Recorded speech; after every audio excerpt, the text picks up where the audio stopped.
दीवाना वो कर डाले हल्का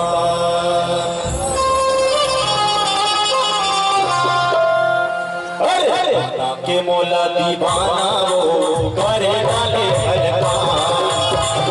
के मौला दीवाना वो कर डाले हल्का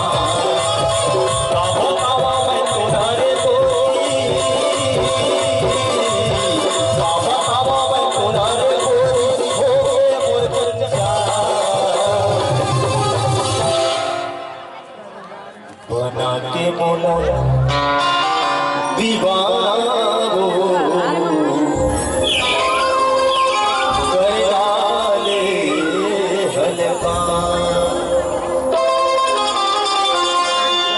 बना के मौला दीवाना वो कर डाले हल्का बना के मौला दीवाना वो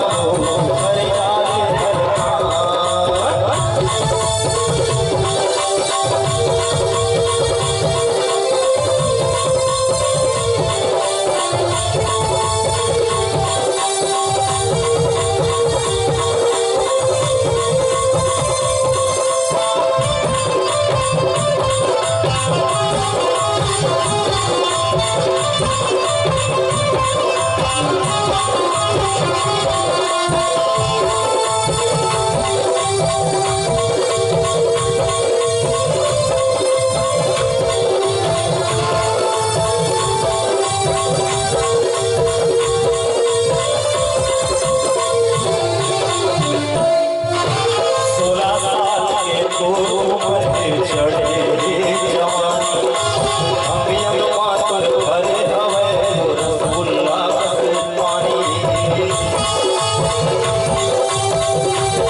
ये जंगल नहर के मोहर रस वाले हैं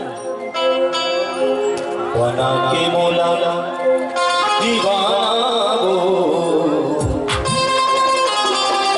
कर डाले हल्का बना के मौला दीवाना वो कर डाले हल्का बना के मौला दीवाना वो कर डाले हल्का